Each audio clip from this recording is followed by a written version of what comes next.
Hi, folks. Welcome to the first episode of Podestani. On today's episode, I'm going to be speaking with Elsa Kassaye, who is just a normal, average girl from Edmonton, Alberta, though she learned something very non-average about herself about 2 years ago when she was struggling with sleep paralysis, and later realized what was going on is beings, certain life forces, spirits were coming to her and communicating to her through when she was sleeping. And as the last 2 years have progressed, she's found a way to control this skill that she has, and she's using meditation to help refine that skill set. So we're going to talk about how she uses meditation, what it means to her, and we're going to touch base on some of these spirits and beings that she speaks to, like her dead grandmother, someone she's never met, but she has now communicated with her and learned more about herself and her family through communicating with her grandmother. So sit back, relax. It's a quick 47-minute conversation with Elsa Kassaye. And Elsa, how are you? I'm wonderful. How are you doing? Good. Thank you for taking time out of your day to chat with me. So we've got a couple of cool topics we're going to talk about. First off, I kind of want to talk about, so I've been, since you agreed to have this conversation with me, I've been telling people, oh, okay, I've booked somebody. I'm really excited to have this person. And everyone's wondering, what are you guys talking about? And right. So the one thing or the word that keeps coming up to kind of describe some of this, some of the things that we're going to talk about is the word clairvoyance. Okay. Right. What is that word? Do you follow that word? Do you associate to that word in any way, shape, or form? Does it mean anything to you? Or do you use some other describer for yourself? No, I guess it kind of made everything a little bit more clear, because I knew what that word meant. Yeah. When I had heard about it in previous books and from previous teachers and things. But when you start to see stuff and there's no actual word for it or explanation, just knowing what that word means kind of gives you a little bit of clarification and solidifies what you're actually seeing. Okay. It kind of helped. Really? Okay. So let's just jump into this. When was the first time that you realized that you could? And I'll let you kind of define it, like speaking to spirits, speaking to people, like what is it? What's going on? And when was your first interaction in this realm, or whatever that is?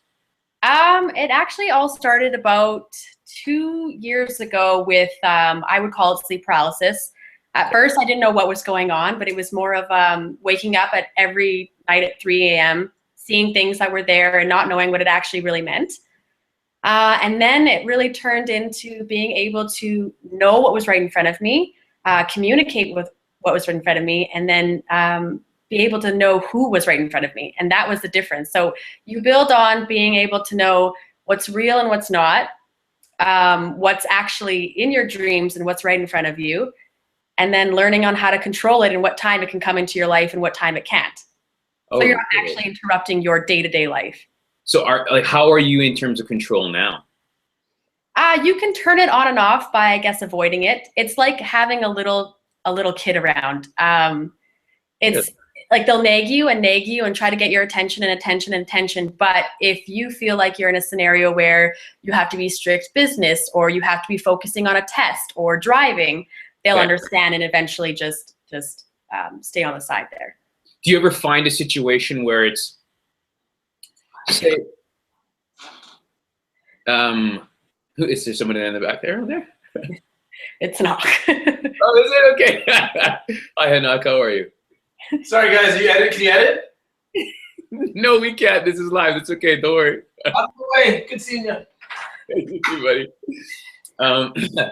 So, okay, I guess the question I was going to ask was, have you ever been in a scenario where it's been too strong that they need to chat, or they need to communicate or something? Yeah, absolutely. I remember one of the first times when I actually went to somebody to talk about it. She had said that there were several people around me, and she asked me to open up to be aware of it, and I found it way too loud.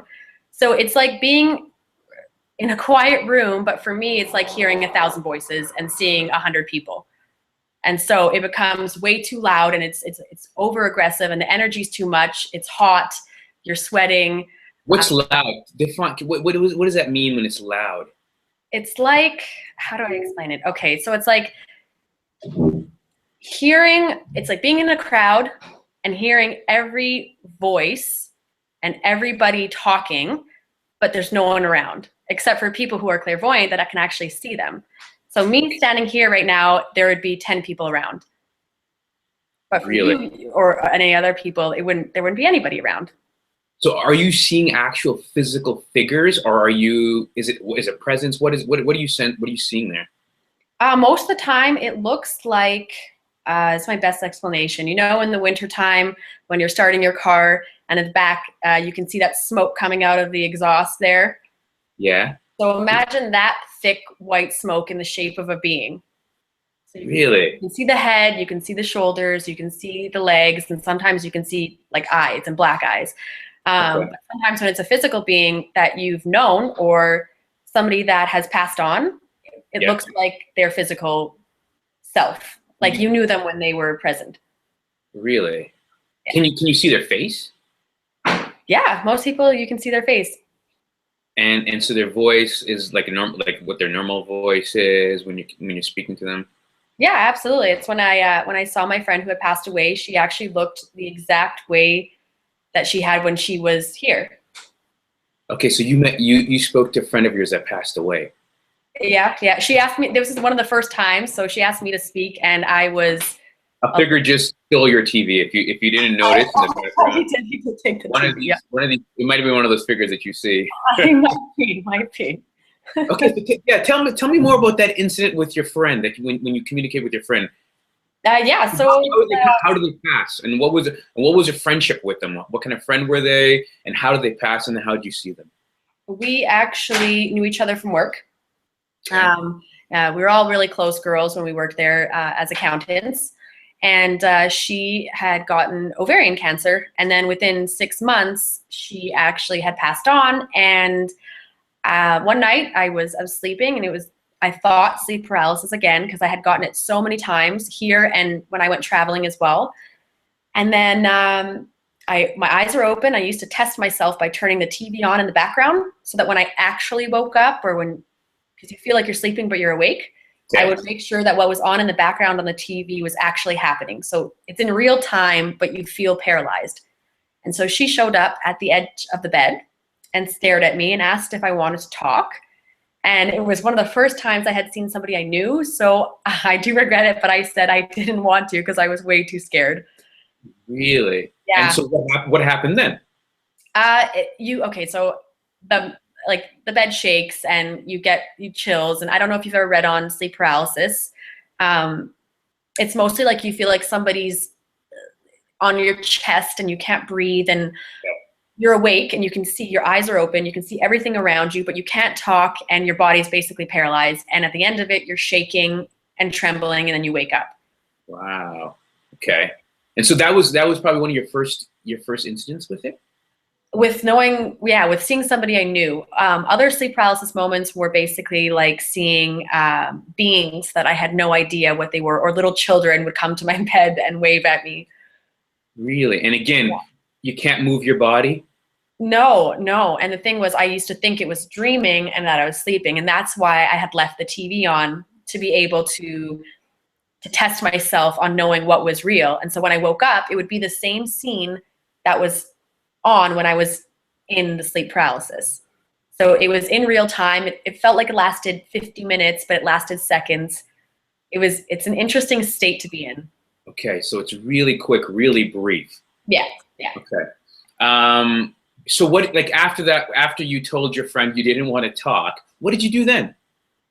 What happened after that? Like, you wake up, you're freaking out. Like, what's going on at that time? It's like a blur. Like the next whole day, you feel like you're half here and you're half somewhere else. It's like you just feel the chills. You don't honestly feel like you're here anymore. I think it's more of your brain trying to understand what just happened and comprehend what's real and what's not. Because on the inside, you know what's happening. You know what you saw. And it's hard to tell people because, they'll probably think you're nuts. So, sure. So the next day, you're kind of just like mind boggled and you don't really know what to think. Okay. So earlier you said that you went to go see somebody and they kind of told you what was going on. Who is this person that you went to go see, and how were they able to tell you what was going on? I actually went to a lady who she reads like feet, and so she'll touch your feet and she'll see like your past, and she'll see what's going on and like what's around and stuff. And I didn't know what to expect. And How did you find this person? How did you come actually, across her? my brother found her through a friend of his. Oh, really? Okay. Yeah, she's local. She's in Edmonton, and I've seen her several times. We actually became really good friends. So How does one read your feet? What are they reading? Like, I've been to an acupuncturist and they read my tongue. right, right. So she basically touches. I'm like, I don't want to like misquote or anything, but I think it's a pressure point in your feet, or a point in your feet where she kind of holds it and sees what's going on by. It's like an intuitive thing where she like a movie, like a flash of movies and scenes that go on in her head. Yeah. And so she was quite accurate. And What are some of the stuff that she told you? that was one of the experiences where it was way too much. And so she told me that there were several people here, I guess, at her place that wanted to communicate. And so, yeah. And so basically what she was saying was the reason why I kept having sleep paralysis at nighttime was because they wanted to communicate, and there was like a thin line between here and afterlife and things. And she said that they had known that I was able to see both sides, and Okay. so that they wanted to communicate. And So clearly, it seems like she can communicate with them the way you can as well. Is that? yeah, the only difference is she said that she couldn't see; she could just feel. Like she couldn't see the presence of a being right in front of her. Where you can see them. Right. Yeah. Could you see those people there then? Yeah. I saw my grandma, who I had never met because she passed away before I was born. Wow, what was that like? At first it was terrifying, but it was beautiful. I obviously cried and ran home and told my family. And What did she say to you? she talked about my mom a lot. She was my mom's mom, and so she talked about my mom a lot. She talked about my family. She named me before I was born, so You knew that before, right? yeah, I knew that before, and so I'm sure there was a huge connection before I was even brought into this world. So it was really nice to finally meet her, and I always feel a presence now too. It was just, I guess. You feel a presence right now? Yeah, I guess I do. I honestly asked everybody to come with me today, so I'm hoping. I'm sorry, what? So, like, I mean, when I do things like hand readings or sitting down with somebody and just like a lot of the times when someone's past loved one comes up to me and talks to me, it's just, I would never want to approach somebody and make them sensitive to it. So I always ask, like, your guardian angels and your angels to come along with you. So for this chat, I asked everybody to come along. Okay. So now these are like everyone you've communicated with in the past? Yeah, mostly like spirit guides and angels and my grandma, my grandpa. So they could all be sitting in the room with you right now? They could all be sitting in the room with me right now, yeah. But I honestly think they're always with me, so. Okay. And so, like, if you're sitting here, and I'm not asking you to go ahead and do this, but like, what would you do to start communicating with them? What process would you go through to start be able to see them and have a conversation? It's a lot of being quiet in your own space. It's being able to block out any outward noise or thought or issue or anything. It's like being within yourself and quiet. Being present. Yeah, being present. Yeah. Okay. And so when you speak to them, like, are the words coming out of your mouth the way that you and I are having this conversation right now? Or is the conversation in your head? It depends. It does depend. There can be both times. I've always talked in my head as well. Or sometimes I do like to verbalize it. Sometimes it makes it feel more real. Yeah. Yeah. Do you ever find yourself like in the grocery store in the cereal aisle and you start like randomly having conversation? I do, and I know I probably look crazy, and I don't care. You ask them what the best kind of their favorite kind of cereal is or something like that. No, I'm just like I'll be in the parking lot. I'm like, come on, help me find a spot, help me find a parking spot, so I don't have to go to the very back, and there'll be a spot or anything like that. You're being serious? Oh yeah, like I find cash all over the ground all the time too. I don't know why that happens, but okay. I just find $5 and $2, and Yeah. So they're kind of guiding you. There's what? They're kind of guiding you? Yeah, 100%. My whole life has been super, super, super blessed. So. Really? In Yeah. what sense? How so? I mean, just like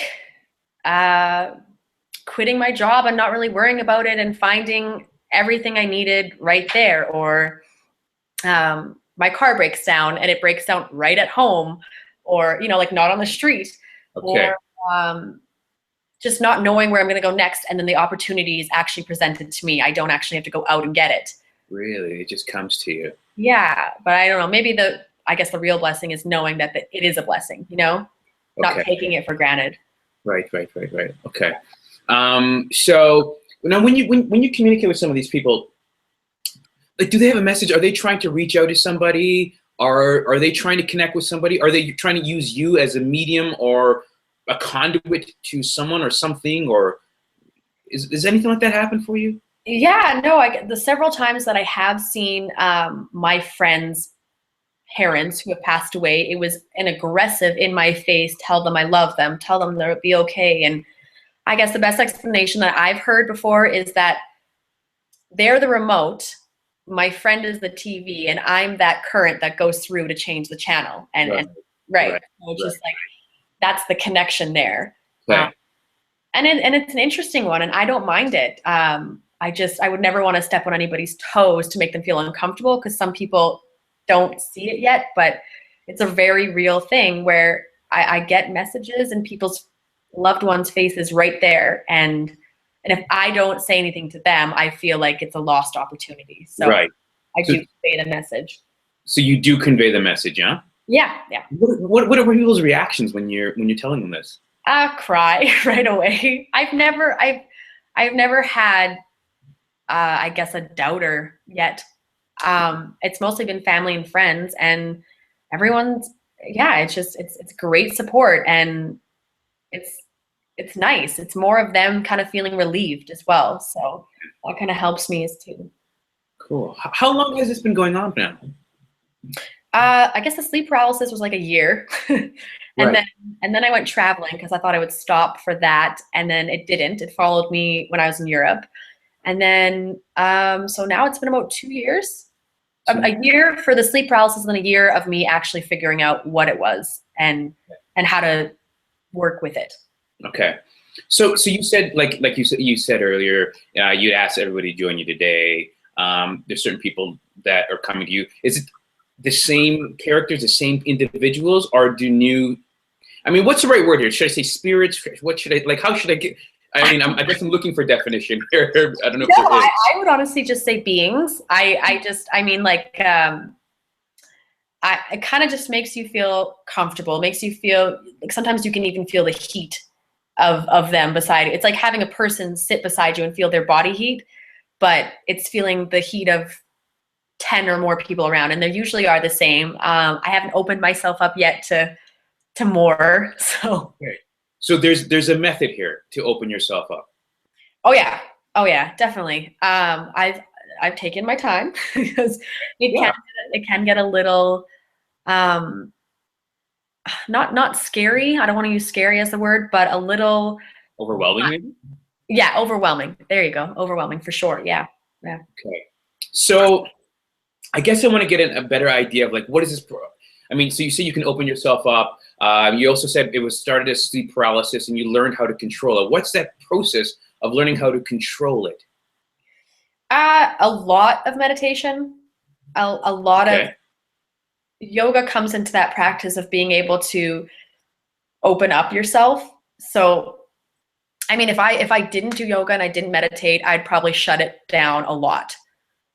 Like doing meditation and yoga kind of opens up your third eye, or even your ability to be quiet in a space. And so in that space is when a lot of them come around. What does that mean? I'm sorry to interrupt you, but what does that mean, the third eye, for you? Like I've been coming across this a lot, and I'm trying to wrap my head around this concept as well. What does that mean to you? Okay, so for me, when I actually close my eyes and look to the third eye, it's like watching a movie a movie scene over and over and over again. So for me, it's like pictures, it's like faces, it looks real, but your eyes are closed. So for third eye for me is like watching a play or a screen full of images of people that you know, of things that'll happen. It's more of like your intuitiveness using itself to project what's there or what has been there. Right. Okay. So can you give me an example of something you've seen when you close your eyes? I've seen, okay, so the last time I closed my eyes, like during meditation, I saw mountains and a beach, and you see people walking, and then you see people you know walking, and so you try to put together what that might mean for them.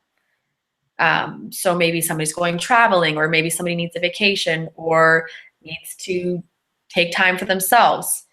Sometimes I see people who aren't around anymore that I don't know. Like sometimes it's just random faces over and over and over and over again. Okay. Yeah. And what does that mean? Like, how are you able to translate that into something for yourself? Most of the time, yeah, but still to this point, I haven't actually, like, there are things that I see that I have no clue what they mean. I have absolutely no clue who these people are. I don't know what they want, but that is also me not taking advantage of being like, okay, come talk to me and let's figure it out. So a lot of the people probably want to convey a message to somebody, but I haven't done that yet where I'm actually willing to let people that I don't know. Right. Yeah. So it's a lot of them trying to get a message across, I'm pretty sure. Okay. So you're trying, and again, that's maybe, does that tie into your unwillingness to open up completely yet? Yeah, absolutely. I mean, once everything is opened up, and I don't think you can ever be completely open. I think it's a progress. It's a lifelong thing where, you know, every single day you're opening up more and more and more, and then it's endless what you can see and who you can talk to and communicate with, and what you can actually bring to light. So it's interesting. Really? It's very interesting. Okay, so meditation, that's a tool you're using to open up or to channel this this within your life. Is that right? Yeah, absolutely. Yeah. Anything else that you're using? It's a lot of like, I do like there's binaural beats. So it's like hearing even like the gong or the Tibetan bowls, things like that actually trigger your ear and your sound, that actually trigger parts of your chakras, things like that. A lot of incense. I like a lot of incense when I meditate. And mostly yoga. Really? So it's like basic, I shouldn't say basic, but Ashtanga yoga, Hatha yoga, or one of the other type of yogas? Yeah, a lot of Kundalini too. Kundalini is actually my favorite yoga. So, and it's not really big here in Edmonton, but it's one of the best to open up yourself and your energy. And could you explain what Kundalini is? I don't know if a lot of people know what it is yet. I know it's still developing here in Canada. I don't want to butcher it, but it's a lot of, like, from what I know from the classes I've actually taken, it's a lot of opening up every single chakra in you and building you up to this energy that is like, after a class of Kundalini, you're actually just vibrating with energy.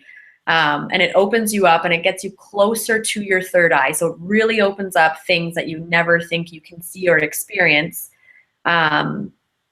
And a lot of time there's a disclaimer that you have to pay to sign before you take a Kundalini class, because people end up in the hospital. Really? What's the disclaimer for it? It's actually because it triggers a lot of energy in you. If you do it correctly and you do it with a good Kundalini teacher, you end up just, how do I explain? Like you're just vibrating with energy after. It's so much energy that you put into your body. You open so many parts of you. We had one guy in our class who was deemed like paralyzed years ago, ended up doing a bunch of Kundalini yoga, and to this day now he's walking. Wow. So it was really interesting to see that. So I find it very powerful. So my understanding of Kundalini is it's a little bit different than, you know, you're like, you go to a regular yoga studio and they do Hatha yoga or Ashtanga yoga. Like, right. There's chanting involved. There's like stuff like this, right? Is that correct? Absolutely. Okay, so yeah, of course, like the first time you go, it's very like, what the heck is going on here? And then when you actually maybe, right?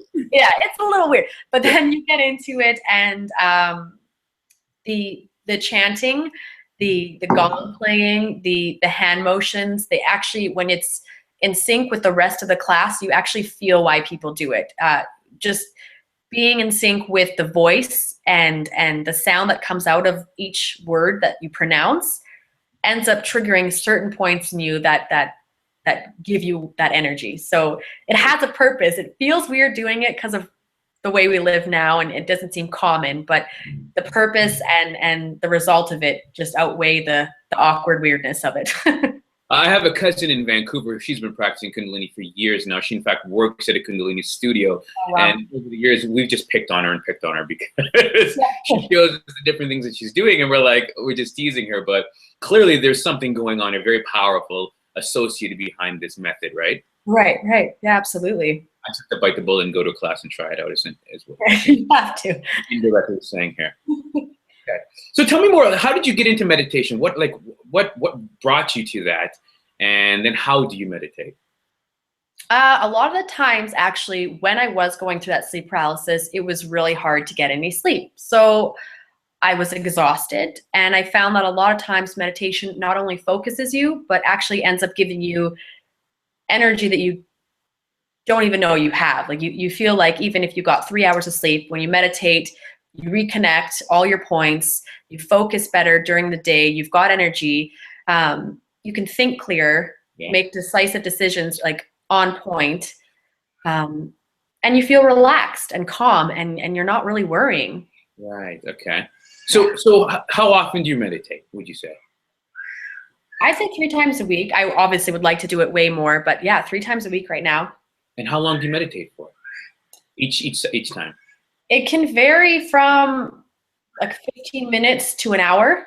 It depends on what I put on in the background. So if I'm going with just like an ocean background or binaural beats, it'll be like a 10, 15-minute thing. But if it's like a Rama Dasa Sasa Sohang, it's a saying there. It's like a healing meditation that'll go on for like an hour. What is Rama Dasa Sosa? If you can explain that more, please. It's part of Kundalini yoga, where we usually sing it at the end, and it's basically like healing for all. And so just the way that the words roll off the tongue and the way that it goes into motion, and the way that people sing it together, it's supposed to send off like healing energy to people. Really? Okay. And what language is that? Oh my goodness. I'd probably say, I don't know. I've gotten it from my Swami. Her name is Sohan Deepkar, so I'm not quite sure. What's her name? Sohan?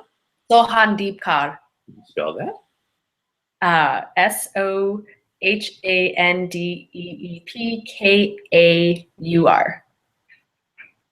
That is Sohan and then Deepkar. Sohan Deep and Kaur, 2 separate words? No, Kar is her last name, so KAUR. And she's in Edmonton? She is, yeah. Very cool. Okay. And she's the Kundalini teacher? Yeah, she is. Yeah. She actually was in Rishikesh and other parts of India where she went to go do her studies. So yeah, she's But quite. she is like a native Edmontonian? I don't think she is. But she does teach here right now, a couple classes a week, just Tuesday and Thursdays. Yeah. How long have you been meditating for now? I'd say a good 8 months, 9 months. Okay. And again, 2, 3, 4 times a week. Oh yeah, I mean, if you can, it should be like 2 times a day. Okay. Yeah. And how long should that be, you think, each session? I don't even think you need it to be long. A lot of the times it's more of getting deep into it within. If you get it into it in 5 minutes, 5 to 7 minutes can be okay. Some people do like it longer, but if you honestly do it for 5 minutes and you feel like you got something out of it, then that's okay as well too. Okay. Yeah, I've been playing with it myself for around the same time. Yeah. I've been doing it about daily almost, maybe 5 to 6 times a week. Yeah. But it's only 10 minutes. I do 10 minutes and that's it. And I begin my day. And it's hard to describe the effects that it's having. Like I can't put it into words, but I can tell something's happening. Right. Mentally. But it's difficult to kind of put the words together and explain to someone who's never meditated before and you try to motivate them to do it. What is the benefit here, right? Right.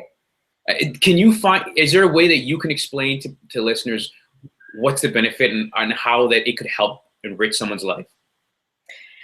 Yeah, I mean, I don't know if you've read the Yogananda book there.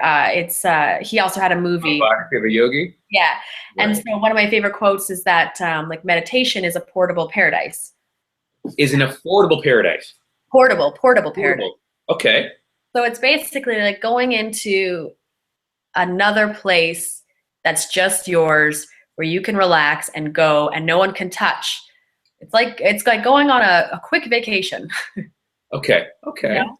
It's Yeah, like it's a way to release anything that you honestly feel weighs on your shoulders. You feel light after, you feel relaxed, you feel focused, you feel, yes, of course, the first couple times you don't understand what you're doing and it's hard to get into.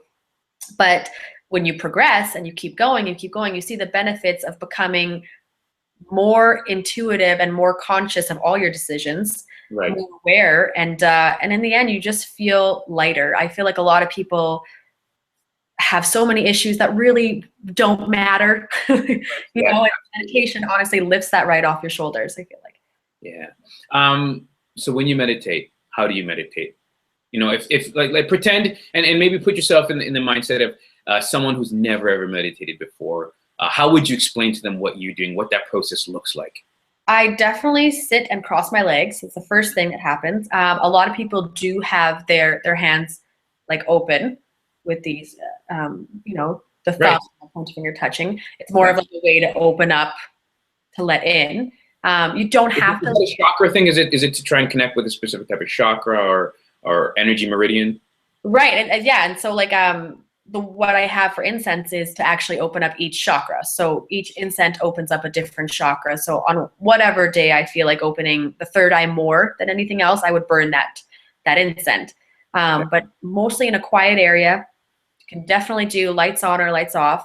Right. If you feel comfortable doing it in nature, I would definitely go there. It's probably the best place to do it.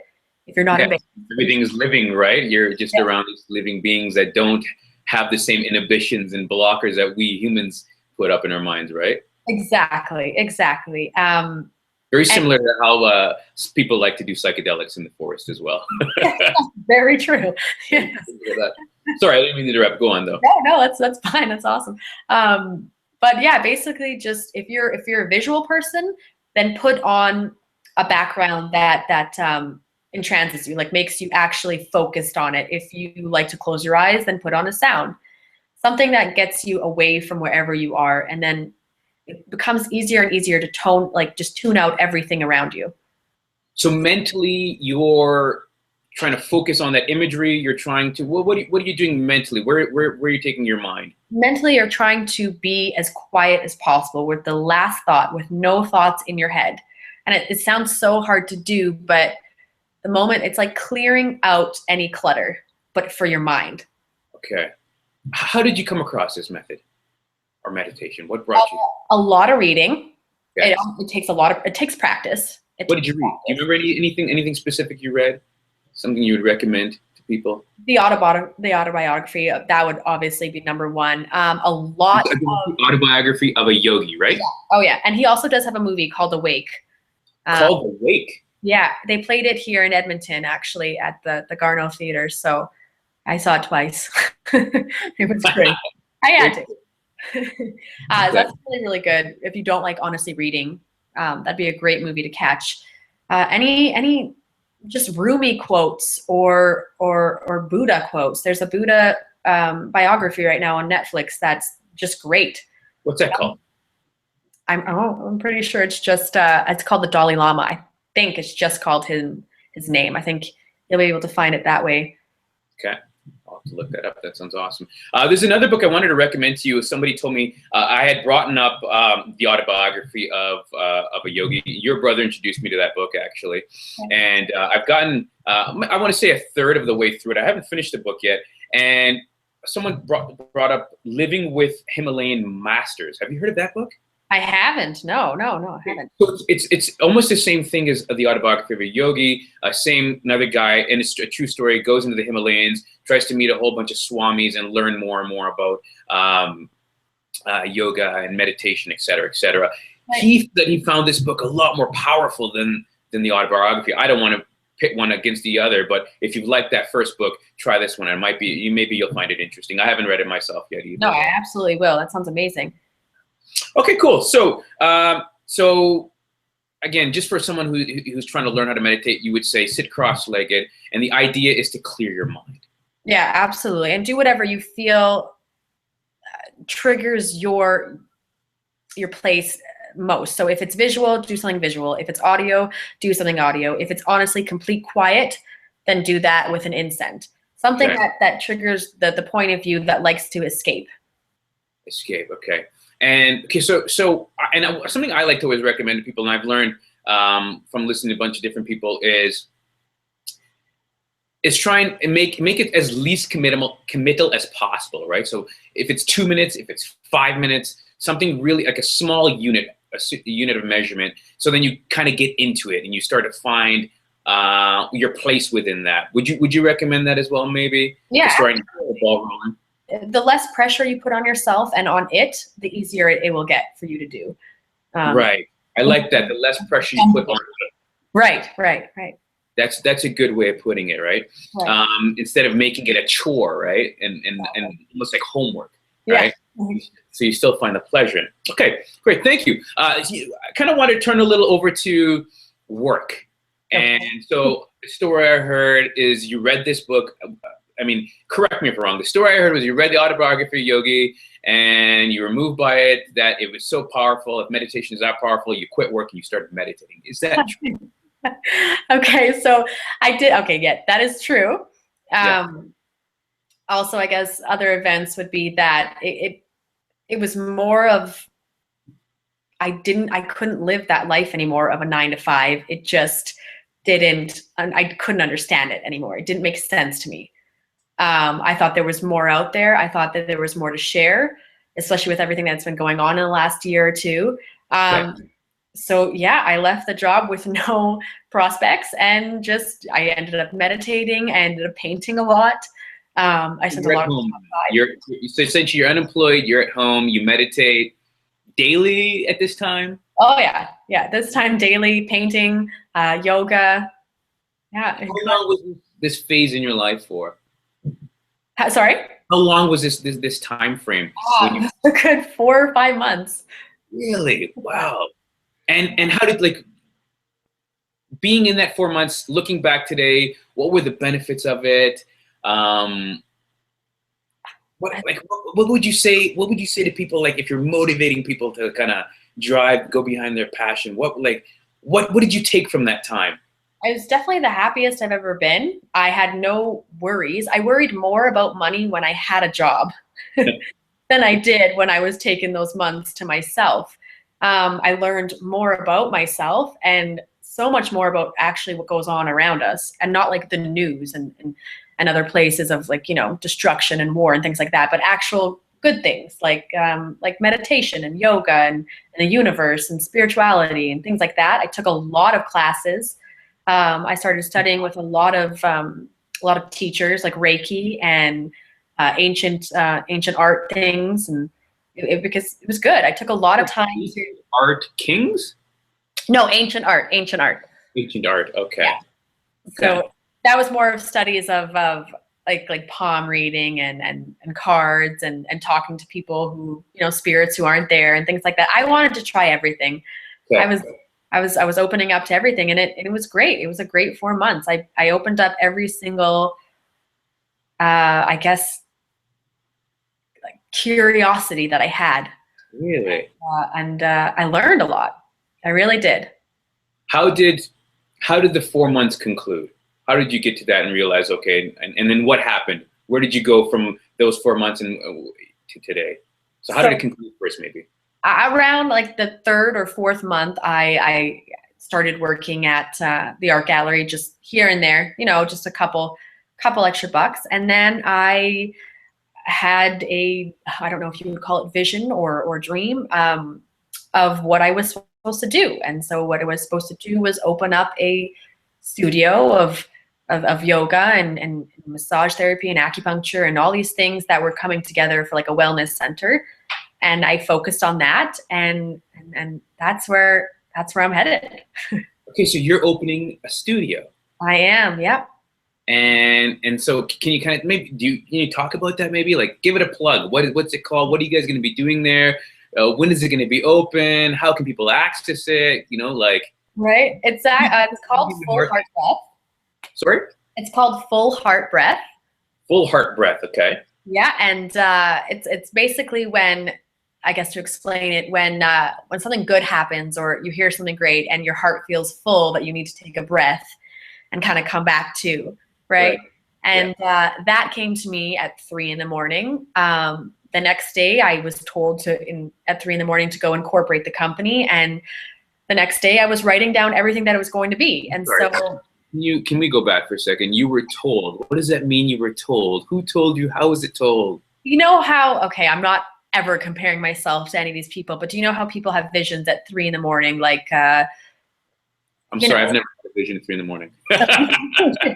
You know, okay, so like an artist, they'll write a song. It's mainly at night. It's a spare of the moment thing where they get up, they write it, it's lyrics, they produce it, and it goes out into the world. And a lot of the times it's someone or something kind of telling them at a certain time.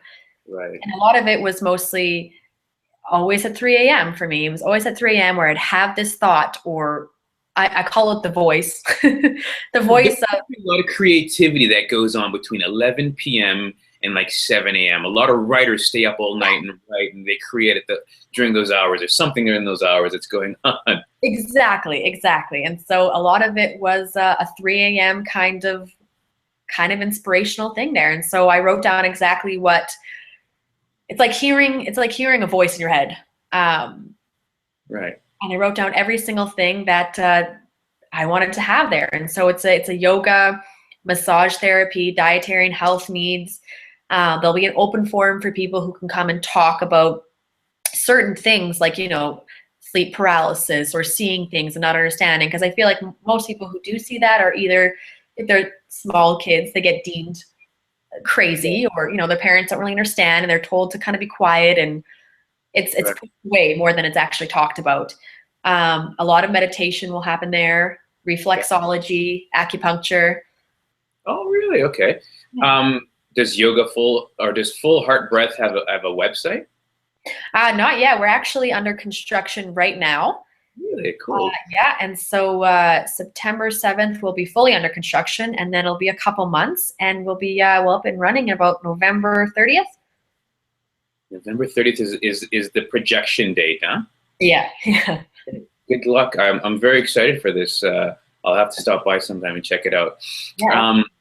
Something cool you said there I wanted to touch on real quickly was about children, and if they have questions, and generally they're told to suppress these ideas. Right. So, I mean, you've heard it. Everyone's heard the phrase or some sort of sentiment about we only use 10% of our minds. Right. You agree with that? Yeah. I guess for now, I used to. Okay. You used to believe that, not necessarily. So you're saying that there's ways to condition kids to start working on these type of, maybe similar to yourself, being able to communicate with beings, maybe it's intuition or stuff like that. There's ways to help develop these skill sets within kids at a young age. Yeah, absolutely. I think, like, to touch on Yogananda again, he had that school of life, which was back in the 1930s, where children were actually in school, yes, but they were also taking yoga and meditation and eating healthy in a school environment. They weren't just learning about history and math and English. They were actually being taught life lessons and life, essentials that you need to not open your mind, but open your heart and be able to actually live a well-being life. So there's definitely ways to start off people young and don't open them up to things that actually will help them in the future. Right. Help them with stress, help them with being able to handle solutions and issues, like things like that. So yeah, there's definitely ways. Exciting, cool. I'm glad you're doing that. Is this a solo project? Do you have partners? Do you have other people that are going to be like? How are you going to get this thing off the ground with? So right now all the liabilities on me. So oh, okay. definitely on me, but no, I definitely motivator, right? Yeah, I have people that, like, I've awesome massage therapist. I've got a lot of people interested in being yoga teachers that, not personal friends, but they seem like they'll be really, really great. I got an acupuncturist. So it's a lot of mostly right now, just a couple friends and family and venturing out, I guess. I mean, it's always a family business. Yeah, good. Okay, so Full Heart Breath, that's what it's called. Yeah. Good. Okay, I'm excited for that. Maybe when you get it up and running, maybe we can do this again. Yeah, absolutely. We talk about what's going on. Then I would love to like help you broadcast if you're looking to do that. Closer to your grand opening. You know, I was going to ask you, you know, if there's some books or something you would recommend people to read, but obviously you've talked about the Autobiography or Yogi. Anything else that you would recommend people to, if they're interested in these types of topics that we discussed today? The latest, actually, if you're like, this is a YouTube clip, a little bit of a series there that I have just recently become obsessed with. It's called Inner Outer World. Okay. It's on YouTube, and there's 4 parts, and they're all 30 minutes. The 4th part is my favorite, and they're actually just the most wonderful, short clipped, so you don't lose your focus documentaries, and they really, really open up your mind. And in the end, you end up watching them several times. Really, what do they talk? What do they discuss in it? Oh, they talk about ancient history, how it all honestly goes back into all the poets and ancient Egypt and ancient Mexico and spirituality. It goes into how meditation works into everything and how we're all one, and yoga. It really goes into depth, like very into depth on everything. Really? Okay. Very cool. I'm gonna have to check that out, and I'll let you know what I think of that. Yeah, absolutely. Okay, cool. Awesome. Listen, I want to thank you so much again for taking the time out of your day to chat with me and discuss all these cool things going on in your life. Good luck with everything at Full Heart Breath. Thank you. Keep me posted once once it's off the ground. And again, if you want to, like, I would love to help you broadcast if that's something you're looking to do. That'd be really cool. And we could put stuff on your website, et cetera. So we can talk about that later. But good luck with that. Thank you again. Thank you very much. Any words of inspiration? Anything that else you would like to share with people? I would definitely just say, putting on the spot now. No, it's fine. I would just honestly say, don't be afraid to explore. There's so many things out there that honestly help you with every single part of your day, and just open your mind. Open your mind. And break the 9-to-5 chain. Break the 9-to-5. Exactly. I'm one to talk. I'm definitely stuck in one right now. Awesome. Thank you again, Elsa. Thank you again for chatting with us. It was a great chat. Thank you very much.